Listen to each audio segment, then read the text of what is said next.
utiliser le... Qu'est-ce qu'il me fait là?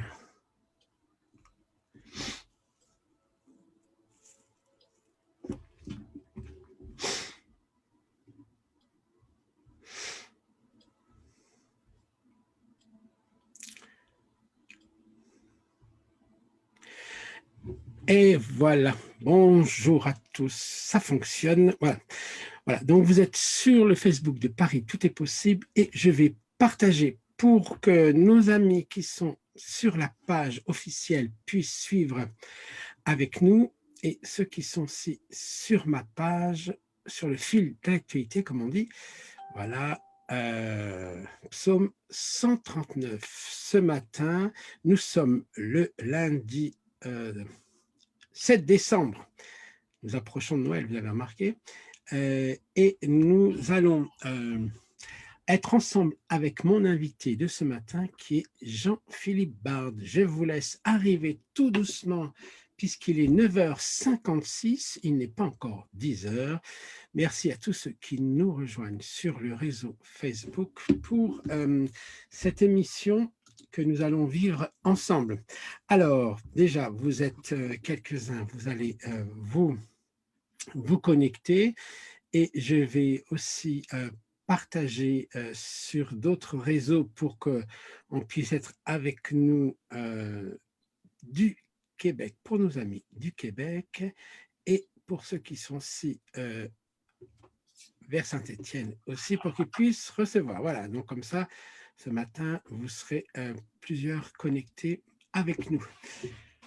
Donc, nous sommes le lundi 7 décembre et je vous fais quelques petites annonces avant de laisser la parole à Jean-Philippe Bard qui va nous faire une merveilleuse interprétation du psaume 139 ce matin. Et donc, je voulais vous faire des informations concernant ce soir. Donc, ce soir, nous sommes avec Jean-Claude et Marie-Claire Buy sur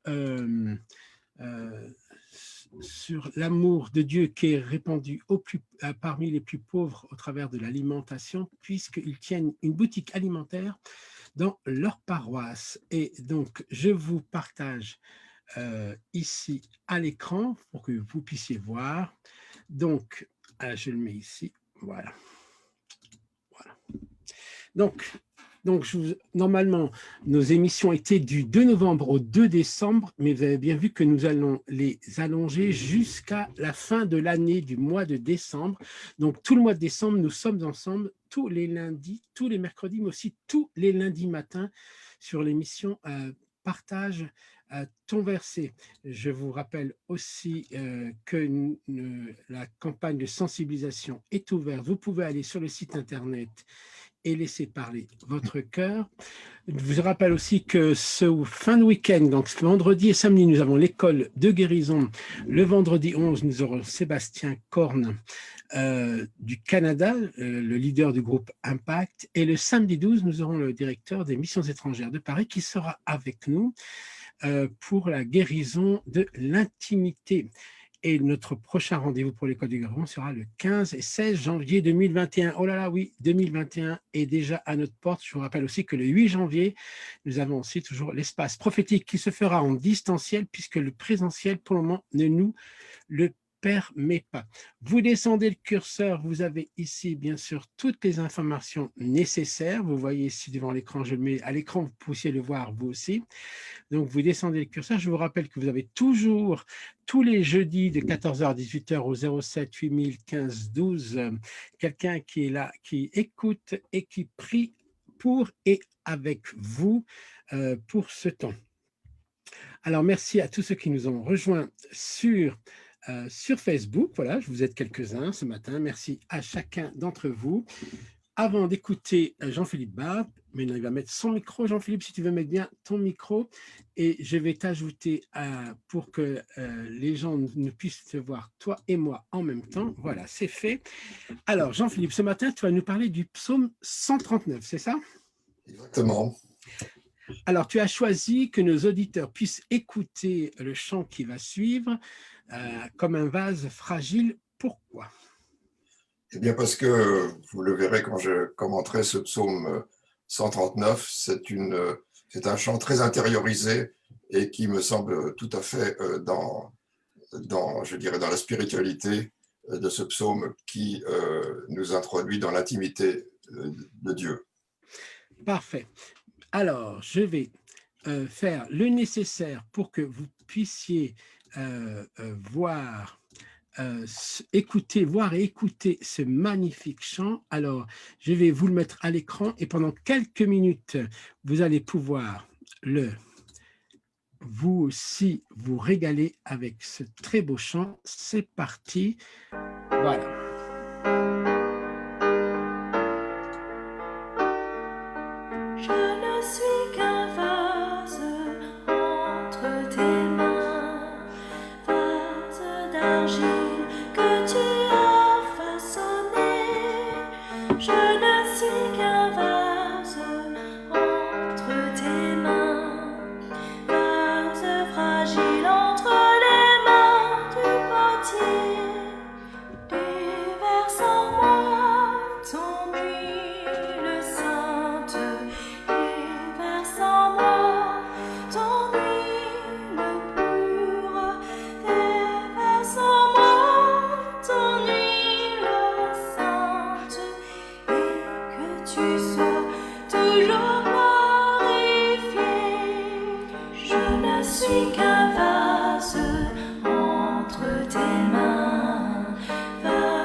Merci pour ce magnifique chant. Je ne suis qu'un vase. C'est vrai que la parole de Dieu nous rappelle que nous sommes des vases d'argile. Nous n'avons pas vocation à devenir des vases de fer, mais certainement tu vas nous en parler. Mais déjà, on peut le dire à nos auditeurs ce matin qui nous écoutent sur Facebook, sur le groupe Facebook, sur la page Facebook et sur ma page personnelle, Carlos Payan, pasteur. Merci pour tous ceux qui nous ont rejoints. Il est 10h04. Il est lundi 7 décembre 2020 et nous sommes en direct avec Jean-Philippe Bard, qui est bibliste, prédicateur laïque, et qui va nous faire l'introduction, lecture et commentaire du psaume 139. Alors, je le mets à l'écran pour que vous puissiez vous aussi. Je vous rappelle, frères et sœurs, vous prenez comme d'habitude une feuille blanche. Moi, je prends toujours mon stylo rouge et on note. C'est comme ça que notre foi se solidifie et nous faisons des progrès. Que le Seigneur t'inspire, Jean-Philippe, que l'Esprit Saint vienne sur toi et il fasse de ta bouche une proclamation sainte de sa parole et de tout ce que le Seigneur a révélé à ton cœur pour que nous puissions être les bénéficiaires, bien entendu, au nom de Jésus. Amen. C'est parti. Vas-y, c'est à toi, Jean-Philippe. Eh bien, je suis très heureux de vous retrouver ce matin pour continuer cette méditation sur les psaumes que j'avais entreprise le mois dernier avec le psaume 91. Et le mois dernier, je vous avais dit que je voulais aussi vous, entre guillemets, vous mettre en appétit pour les psaumes, qui sont ces textes magnifiques. Et je voudrais ce matin, d'abord, comme la dernière fois, d'abord vous redonner quelques nouveaux repères sur la place des psaumes et l'importance des psaumes dans les Écritures, dans la Bible. Ensuite, je rentrerai dans la méditation de ce psaume 139. La dernière fois, je vous rappelais que les psaumes sont des chants, mais ce sont aussi des poèmes qui étaient écrits selon une certaine forme de versification du peuple hébreu avec la langue hébraïque. Et dans la liturgie juive, la musique et le poème ont une importance très importante. Au fond, les psaumes sont des poèmes chantés. Et pour vous donner un exemple, c'est que pour les grandes manifestations dans le temple de Jérusalem, il y avait beaucoup de musique. Et selon la tradition, l'orchestre était composé de deux prêtres qui jouaient de la trompette, de 12 lévites qui jouaient d'autres instruments de musique, et de 12 autres lévites qui chantaient, qui constituaient le chœur. Donc vous voyez l'importance, et c'était des psaumes que l'on chantait. Je l'ai dit la dernière fois, mais on vous redire que les psaumes sont aussi une source pour le Nouveau Testament, puisqu'ils sont cités 126 fois dans le Nouveau Testament, et qu'il y a 400 allusions aux psaumes dans le Nouveau Testament. La Bible contient 150 psaumes, ce qui représente 2527 versets. Donc vous voyez l'importance, qui sont répartis en 5 livres et qui sont souvent répertoriés par les noms des auteurs de ces psaumes. Il y a le psaume de Moïse, il y a des psaumes de Salomon, il y a des psaumes Asaph ou les fils de Corée, et puis bien entendu les nombreux psaumes de David, puisque 73 psaumes, donc presque la moitié, sont attribués à David. Les psaumes ont très grande importance, je le disais, dans la liturgie juive, que ce soit les actions de grâce, que ce soit à l'occasion des repas, que ce soit des prières d'ouverture lorsque l'on déroule le rouleau de la Torah dans la synagogue, ou que ce soit aussi ce qu'on appelle les montées de Jérusalem, vous savez, ce qu'on appelle les cantiques des degrés, ces magnifiques psaumes de 120 à 134 par exemple. Je suis dans la joie quand on me dit « Allons à la maison du Seigneur ». Ce sont aussi des cantiques au fond de pèlerinage. Et certains psaumes aussi font référence à des événements historiques qui constituent le contexte du psaume. Je vous lis quelques exemples. Par exemple, pour le psaume 56, on a écrit comme liminaire « Psaume de David quand les Philistins le saisirent à Gath ». Ou par exemple, le psaume 59, autre exemple, « Psaume de David quand Saül envoya garder la maison pour le faire mourir ». Cette contextualisation des psaumes est très importante parce qu'elle nous montre encore à quel point les psaumes sont incarnés en quelque sorte dans notre histoire, dans l'histoire du peuple d'Israël, bien sûr, avec toutes les références aux grands moments historiques du peuple d'Israël, aussi à des moments particuliers de l'histoire. Je vous ai cité les exemples pour David. Et ça nous montre à quel point cette contextualisation nous concerne nous-mêmes aussi, dans notre propre histoire. Nous pouvons faire une lecture de certains psaumes par rapport à notre propre histoire personnelle, à notre relation avec Dieu ou avec les autres. Un dernier point que je voulais mentionner, c'est que le livre des psaumes, il y a des psaumes ailleurs que dans le livre des psaumes. Dans le Premier Testament, il y a des psaumes célèbres, par exemple le Cantique de Myriam, après le passage de la mer Rouge, dans Exode 15, ou dans 1 Samuel 2, le cantique d'Anne qui a enfanté Samuel, ou dans Jonas 2, un cantique de Jonas aussi, dans le ventre du poisson, un psaume dans le ventre du poisson, ou dans Habakkuk, c'est un prophète qu'on ne lit pas beaucoup, mais je vous conseille de le lire. Au chapitre 3, il y a un cantique à la fin magnifique, et puis quelques autres citations. Et enfin, dans le Nouveau Testament, il y a également des psaumes. Bien sûr, on pense au Magnificat de Marie, dans Luc 1, « Mon âme exalte le Seigneur », etc. Et puis aussi le cantique de Zacharie. Ce sont donc des poèmes et des chants qui ont une très très grande importance dans les Écritures. Alors je disais la dernière fois qu'il y a des psaumes en diverses, je dirais, tonalités. Il y a des louanges, il y a aussi des plaintes, il y a des supplications, et il y a aussi beaucoup de psaumes qui sont une sorte de prière, d'entrée en intimité profonde avec le Seigneur. Et c'est pour ça que je voudrais maintenant méditer avec vous ce psaume 139, qui est vraiment un psaume d'intimité avec le Seigneur. Et pour faire cela, j'ai divisé ce psaume en 6 parties que l'on lira les unes à la suite des autres. Alors, je vais faire un partage d'écran pour qu'on lise la première partie de ce psaume.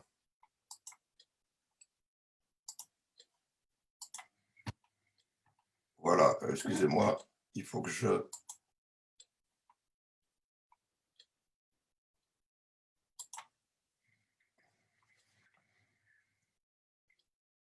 Psaume 139 du chef de chœur de David, psaume. Seigneur, tu m'as examiné à fond, tu me connais. Toi, tu sais quand je m'assieds et quand je me lève. Tu comprends de loin ma pensée. Tu sais quand je marche et quand je me couche, et tu pénètres toutes mes voies. Car la parole n'est pas sur ma langue que déjà, Seigneur, tu la connais entièrement. Par derrière et par devant, tu m'assièges et tu mets ta main sur moi. Cette connaissance étonnante me dépasse. Elle est trop élevée pour que je puisse la saisir. Alors, c'est premier verset 1 à 6. Jean-Philippe, c'est quelle version que vous venez de lire? Ça, c'est la version Nouvelle Bible Seconde. C'est une traduction d'accord. récente. Voilà, il y a beaucoup de versions. Bon, je choisis celle-là parmi d'autres. Chacune a ses charmes, si je puis dire.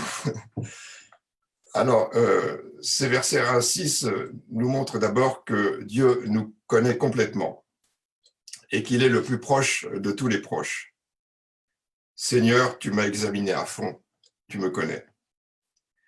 Et le psalmiste reconnaît ainsi que Dieu, bien sûr, est omniscient, mais surtout, il s'émerveille de cette omniscience, de cette connaissance intime que Dieu a de lui, que cette connaissance intime que Dieu a de nous.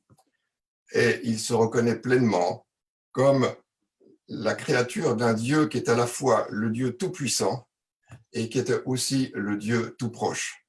Dieu a une connaissance totale. Il est le Dieu tout-puissant et en même temps, il est notre Dieu tout proche. Et on entre donc dans un acte d'intimité avec Dieu et que nous pouvons faire dans notre prière. Chaque matin, on peut se mettre ainsi comme un enfant devant ce Père aimant, comme un enfant qui attend tout de son Père céleste. Et Dieu prend en compte tout notre être, notre passé, notre présent et notre avenir, toute notre histoire, depuis même notre conception. On le verra avec les versets 13 à 16. Dieu veille sur nous. Je vous cite ces versets dans d'autres versions, comme je disais, c'est intéressant. Dans la dernière traduction de la Bible, qui est la Bible, la Nouvelle Français courant, le verset 3 nous dit « Tu es au courant de tout ce que je fais. Tu es au courant de tout ce que je fais. » Ou dans la version de la Tob, la traduction œcuménique de la Bible, « Tous tes chemins me sont familiers. » C'est donc cette façon de reconnaître aussi que nous ne pouvons pas nous cacher devant Dieu. Mais cette omniprésence de Dieu n'est pas pesante, elle n'est pas dominatrice. Au verset 5, une traduction littérale alors du psaume directement de l'hébreu mot à mot dit « Derrière, devant, tu m'as pétri. Derrière, devant, tu m'as pétri. » Et ça évoque, c'est pour ça qu'on a commencé cette matinée par ce chant, comme un vase d'argile. Cela évoque le potier divin qui fabrique ce vase d'argile. Vous pouvez revoir ça dans le texte d'Ésaïe 29 à partir du verset 5. Mais si Dieu pénètre toutes nos voies, s'il est au courant de tout ce que je fais selon les traductions, cela ne signifie pas qu'il s'impose à nous. Ça ne signifie pas que nous soyons des robots ou des pantins manipulés et programmés par Dieu. Car je suis libre, nous sommes libres de nous éloigner ou d'ignorer Dieu. Et Dieu respecte totalement notre liberté. Si je m'éloigne, je me coupe de Dieu. C'est la définition même d'ailleurs du péché qui veut dire manquer la cible, manquer la cible. je m'éloigne à ce moment-là de Dieu. Et dans l'Épître aux Hébreux, au chapitre 4, Paul nous rappelle, je le cite, « Nulle créature n'est cachée devant lui ». Mais Paul nous explique qu'avec la nouvelle alliance en Christ, nous avons auprès du Père un avocat, un défenseur qui nous connaît parfaitement. Et aussi, dit Paul, un souverain sacrificateur selon l'ordre de Melchisédek, c'est-à-dire selon l'ordre du roi de justice. Et Paul nous dit, approchons-nous donc avec assurance du trône de la grâce, afin d'obtenir miséricorde et de trouver grâce pour être secouru dans nos besoins. Donc cette première partie du psaume se conclut par ce verset 6. Une connaissance aussi prodigieuse me dépasse, elle est trop élevée pour que je la comprenne. Et le psalmiste reconnaît son Dieu, donc comme je le disais tout à l'heure, et j'insiste beaucoup là-dessus, comme à la fois le tout autre et aussi le tout proche. C'est un thème central de ce psaume. Alors nous pouvons maintenant passer à la deuxième partie que nous allons lire ensemble.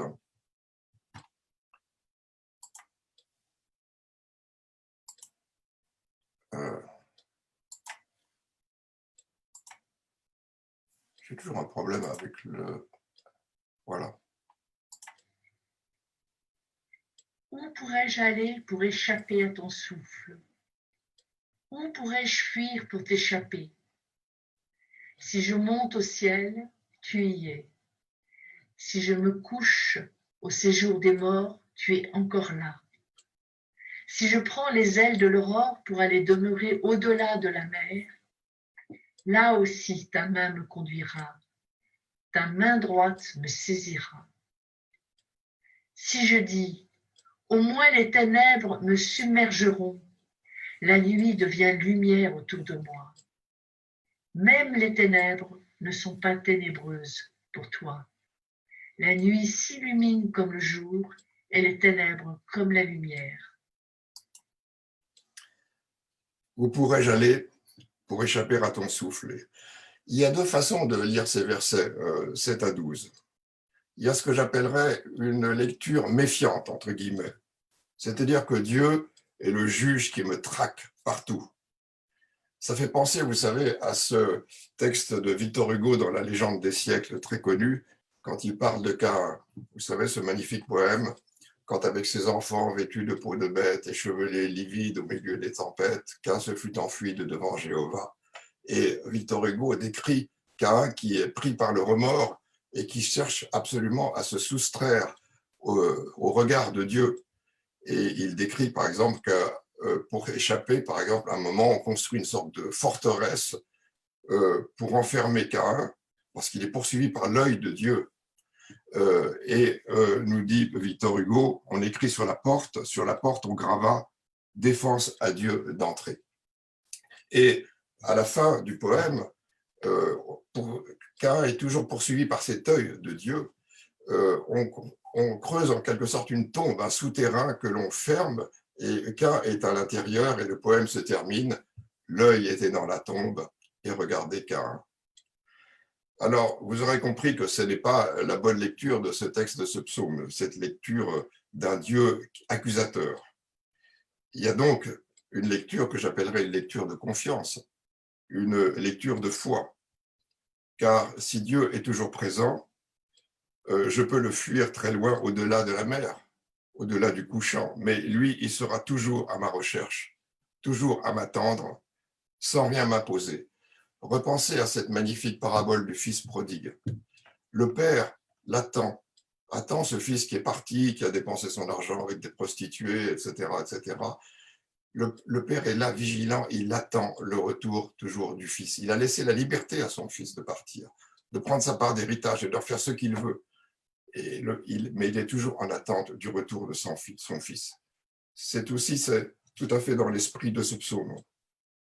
Et on peut aller dans des chemins de mort, des chemins de perdition, mais partout, Dieu m'attend, il est présent. Et bien plus, nous dit le psaume, il me conduit, sa main me saisit. Il me conduit avec puissance et avec amour. Et les versets 11 et 12 confirment cette présence bienfaisante de Dieu. Si je dis au moins les ténèbres ne me submergeront pas, la nuit devient lumière autour de moi, etc. Et le psalmiste a commencé à dire « Seigneur, tu m'as examiné à fond et tu me connais ». Cela signifie que le Seigneur me connaît entièrement. Et il n'y a aucune obscurité dans ma vie que le Seigneur ne puisse éclairer, non pas pour accuser, mais éclairer cette obscurité. Aucune ténèbre qu'il ne puisse dissiper. Les ténèbres ne sont pas ténébreuses pour Dieu, nous dit le psaume. Rien n'est jamais perdu, et par sa lumière, Dieu peut nous racheter à tout moment. Il est la lumière du monde.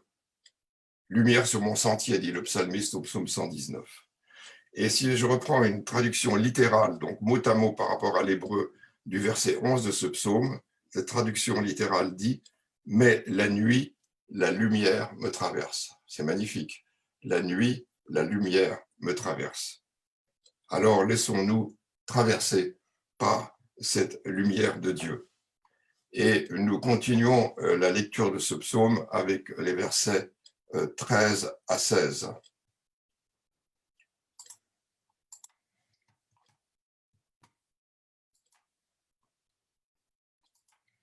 C'est toi qui as produit les profondeurs de mon être. Tu m'as tenu caché dans le ventre de ma mère. Je te célèbre, car j'ai été fait de façon merveilleuse. Tes œuvres sont étonnantes, je le sais bien. Mon corps ne t'était pas caché lorsque j'ai été fait en secret, tissé dans les profondeurs de la terre. Quand je n'étais qu'une masse informe, tes yeux me voyaient, et sur ton livre étaient tous inscrits les jours qui furent façonnés, avant qu'aucun d'eux n'existe.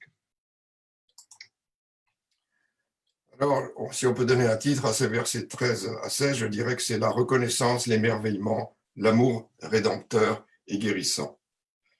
Nous avons été créés par Dieu, chacun individuellement, avec amour, et nous sommes chacun une créature aux yeux de Dieu. Je te célèbre, car j'ai été fait de façon merveilleuse. Alors, chers amis, combien de fois nous placerons-nous en fait sous le joug de l'accusation? Ça peut être une auto-accusation. Je suis nul, je suis mauvais, je suis incapable ou je suis pécheur. Ou une accusation par d'autres qui ne s'en privent pas. Tu ne feras jamais rien de bon, etc. Ou l'accusation sur le plan spirituel de l'adversaire, de l'ennemi de nos âmes, qui nous dira tu es pécheur, condamné, irrécupérable, impardonnable, etc. Alors j'ai une bonne nouvelle, notamment par rapport au texte de ce psaume, c'est que ce verset et bien d'autres dans la Bible proclament et soulignent, affirment que je suis une créature merveilleuse aux yeux de mon Créateur. Je suis une créature merveilleuse. On pense aussi au psaume 103, c'est lui qui pardonne toutes tes iniquités. Le psaume nous dit, mon corps ne t'était pas caché lorsque j'ai été fait en secret, etc. Et le psalmiste va très loin. Dieu le connaît, nous connaît de toute éternité, même une masse informe, il dit. Quand je n'étais qu'une masse informe, tes yeux me voyaient. Et si je reprends la traduction littérale, littéralement, c'est « tes yeux virent mon fœtus ». Tes yeux virent mon fœtus ou mon embryon. C'est magnifique ça, Jean-Philippe. Oui. C'est énorme, c'est énorme. Ah mais la langue nous dit des choses magnifiques. C'est pour ça que c'est intéressant de voir plusieurs traductions. Et donc, c'est cette bouleversante reconnaissance de cette paternité de Dieu, de notre Père qui est aux cieux, nous le disons dans notre prière. Mais aussi, je dirais, de la maternité de Dieu, parce que Dieu, notre Créateur, est à la fois Père et Mère. Et certaines blessures d'enfance peuvent remonter à la conception dans le ventre maternel. Des blessures que Dieu connaît. Et surtout, il veut les révéler et il veut les guérir. Car, je vous rappelle ce magnifique texte d'Ésaïe 53, c'est par ces meurtrissures que nous avons la guérison. Et je voudrais vous dire que combien de fois, en priant pour des personnes j'ai pu constater que notre Seigneur révèle et guérit ses blessures, voire les outrages subis jusque dans la conception. Nous allons continuer la lecture du psaume avec donc les versets 17 à 18 qui sont, je les intitulerai, des versets d'émerveillement.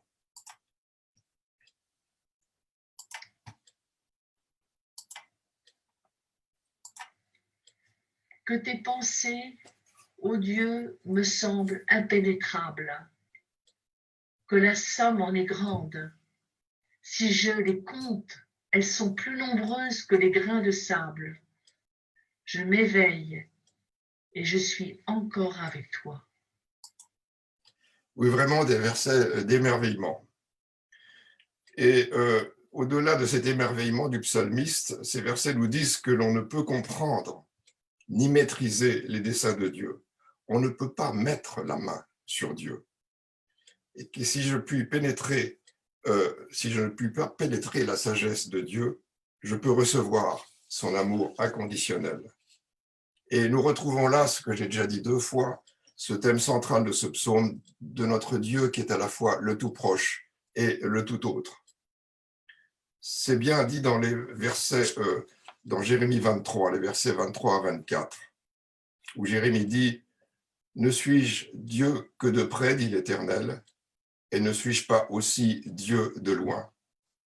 Quelqu'un se tiendra-t-il dans un lieu caché sans que je le voie, dit l'Éternel? Ne remplis-je pas, moi, les cieux et la terre, dit l'Éternel? » Alors c'est une merveille que cela, c'est que notre Dieu tout-puissant, inaccessible, au point que nous ne pourrons le voir de façon sans mourir. Souvenez-vous dans l'Exode de cet épisode où Moïse dit, je montre à Dieu, il dit à Dieu, montre-moi ta face. Et Dieu lui dit, non, tu ne pourras pas me voir, personne ne peut me voir sans mourir.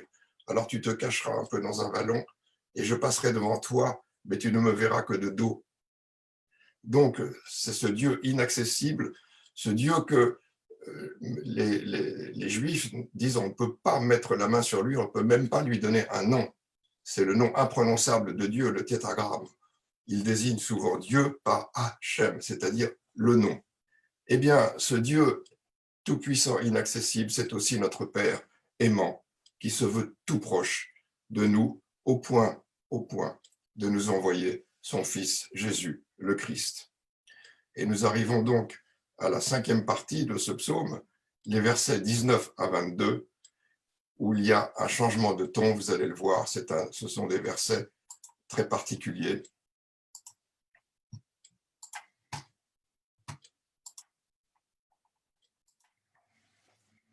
Ô Dieu, si seulement tu faisais mourir le méchant, homme sanguinaire, écartez-vous de moi. Ils parlent de toi selon leurs astuces. Ils t'invoquent pour tromper, eux, tes adversaires. Seigneur, comment ne détesterais-je pas ceux qui te détestent? Et comment n'aurais-je pas du dégoût pour ceux qui se dressent contre toi? Je les déteste totalement.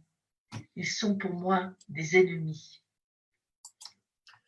Alors, on peut être un peu déstabilisé avec ce passage de ce psaume 139, ce qui était ce psaume, donc j'ai expliqué toute la douceur qu'il y a dans ce psaume, et tout d'un coup, il y a quelque chose un texte qui est très violent. Ô Dieu, si seulement tu faisais mourir le méchant. Et moi, je l'interprète de la façon suivante, c'est que le psalmiste qui s'est tellement émerveillé, aussi dit, eh bien, tu es tellement merveilleux, Dieu, qu'il faut que je veux vraiment lutter contre ceux qui sont contre toi. C'est un brusque changement de ton dans le psaume. Et après avoir rendu grâce donc pour ces merveilles, en quelque sorte, le psalmiste appelle à combattre, à refuser tout compromis. Et une leçon pour nous, c'est qu'il y a peut-être un appel au discernement de ce qui nous éloigne de Dieu. Le péché, ceux qui font le mal, les faux dieux, les idoles, une mise en garde au fond. C'est un combat spirituel peut-être qui s'introduit avec ce court passage du psaume qui est d'un ton très différent du reste. Et nous montre que la louange est une arme précieuse dans ce combat. C'est un appel au bon combat pour Dieu. Et nous allons terminer donc cette méditation avec les derniers versets du psaume,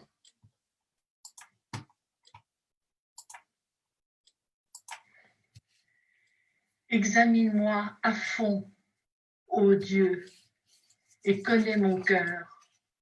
Sonde-moi et connais mes préoccupations. Regarde si je suis sur une voie mauvaise et conduis-moi sur la voie de toujours. Alors, c'est la magnifique conclusion de ce psaume. C'est une récapitulation de l'ensemble. Le psalmiste se remet entièrement à Dieu et lui confie tout. Dieu connaît mes pensées intimes, connaît mon péché, connaît mes faiblesses, tout ce qui bouillonne au fond de moi, connaît tout ce qui me trouble. Mais aussi, guide-moi, réponds-moi, montre-moi le bon chemin. Et je vous redonne encore là une traduction littérale de ce verset. Vois s'il est en moi une voie d'idolâtrie. Vois s'il est en moi une voie VOIE, d'idolâtrie. C'est-à-dire, vois si je ne me confie pas en fait à des faux dieux, à des fausses certitudes. Et c'est l'attitude fondamentale, je crois, de celui qui prie, de confesser notre péché et de tout remettre à Dieu. Alors, je vais conclure cette méditation, au fond, d'abord pour vous dire que, personnellement, j'ai été témoin de nombreuses guérisons intérieures, de blessures, de souvenirs douloureux, par la seule lecture de ce psaume, des personnes que j'ai pu recevoir dans la prière avec mon épouse Astrid, que je remercie d'ailleurs pour la lecture du texte, des personnes que nous avions reçues, que nous recevons, et la seule lecture de ce psaume à haute voix est un psaume de guérison. Et si je voulais caractériser ce psaume, je l'intitulerais le psaume du Dieu tout proche. Et au fond, il comporte ces 6 parties que je vous ai proposées. C'est un découpage personnel, on peut en faire d'autres sans doute. Au fond, la première partie, c'est on entre dans la présence de Dieu et dans l'intimité du Père. La deuxième partie, c'est qu'on a à choisir entre la fuite et la confiance. La troisième partie, c'est la reconnaissance de l'amour rédempteur et guérissant de Dieu. La quatrième partie, de nouveau, l'émerveillement. La cinquième partie, c'est cette partie de combat spirituel. Et cette 6e partie, Seigneur, sonde-moi, connais-moi. Et en nous faisant entrer dans cette bouleversante intimité de Dieu, ce psaume, je le répète, est un psaume porteur de guérison. Et je vous invite à le lire et le relire et le prier sans modération. Merci de votre attention et soyez tous bénis. Merci et bravo Jean-Philippe pour cette magnifique interprétation de ce matin, lundi 7 décembre 2020, dans le chemin de l'Avent, chemin de la préparation de Noël, où bien sûr Dieu se fait si petit qu'il nous envoie son Fils, mais là, j'ai beaucoup aimé lorsque tu as dit Dieu a une lecture qui n'est pas ni oppressante ni intrusive.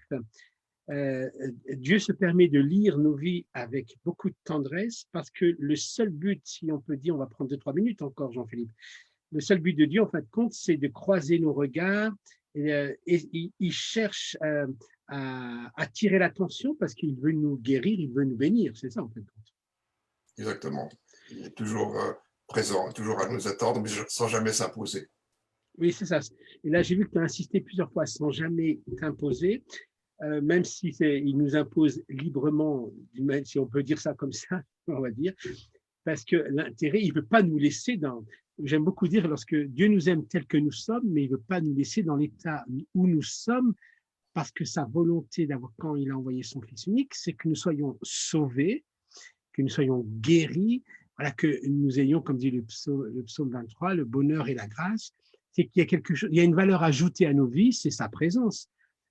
Donc là, du départ, j'avais jamais vu ça, mais dans cette lecture-là, du fœtus jusqu'à notre vie d'enfant et vie d'adulte, Dieu vient et sonde, et nous, après ça, on l'appelle à sonder nos cœurs et nos reins.